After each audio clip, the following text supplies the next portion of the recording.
Bonsoir à tous et merci pour cette invitation. C'est toujours bien d'avoir l'occasion de faire le point sur un sujet comme celui-ci.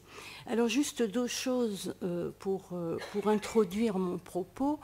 La première par rapport à la première table ronde, je vais parler du travail non pas en photographie, si je puis dire, mais du travail dans un film, en introduisant effectivement des notions telles que parcours, carrière, tout au long de la vie, et donc mobilité, et donc en regardant un peu de quels appuis on peut avoir besoin tout au long.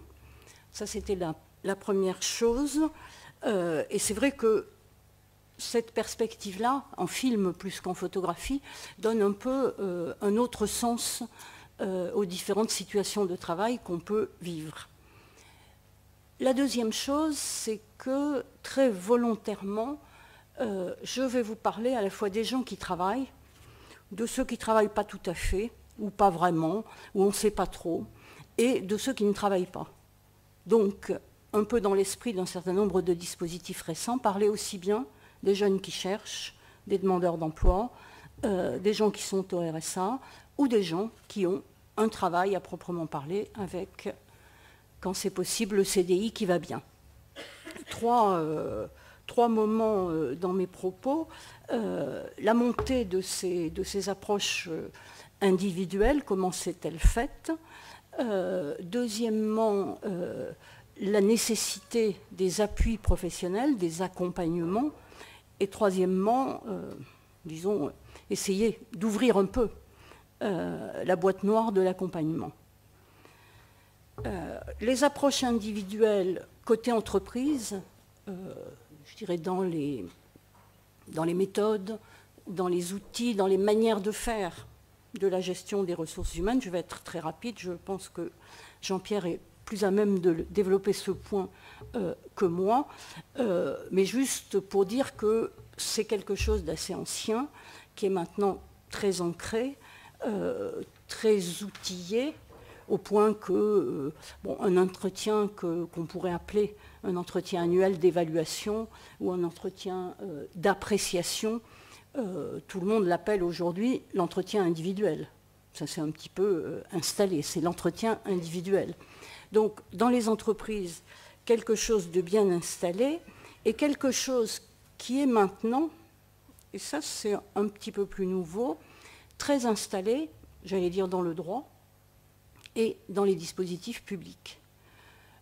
À la fois, il y avait des jalons qui avaient été posés avec le congé individuel formation, lui-même très ancien, puisque datant de la loi Delors de 71, du moins en parallèle à la loi Delors de 71, avec ensuite le droit individuel à la formation. Mais maintenant, c'est quelque chose, c'est un ensemble de dispositifs publics avec le compte personnel de formation et le conseil en évolution professionnelle, éventuellement tout ça s'inscrivant dans le compte personnel d'activité, qui est actuellement, disons, un peu en pointillé et qui va peut-être ou peut-être pas se remplir dans les mois qui viennent. Tout dispositif dont on sait qu'ils ont été bâtis, je dirais pour deux raisons, comme souvent, peut-être une mauvaise raison et une bonne raison.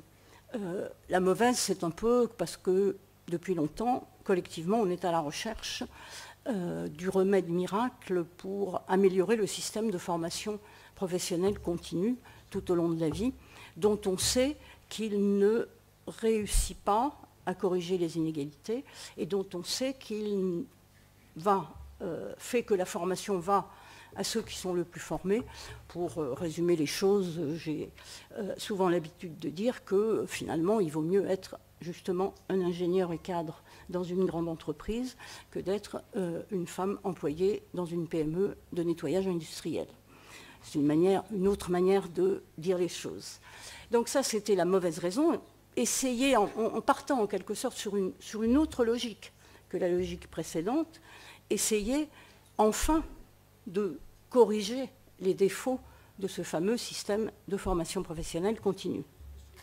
L'autre raison, qui est la même que celle de l'individualisation à l'intérieur des entreprises, c'est s'adapter à l'éclatement des différentes situations, à la variété des souhaits individuels et à la multiplicité des parcours des uns et des autres.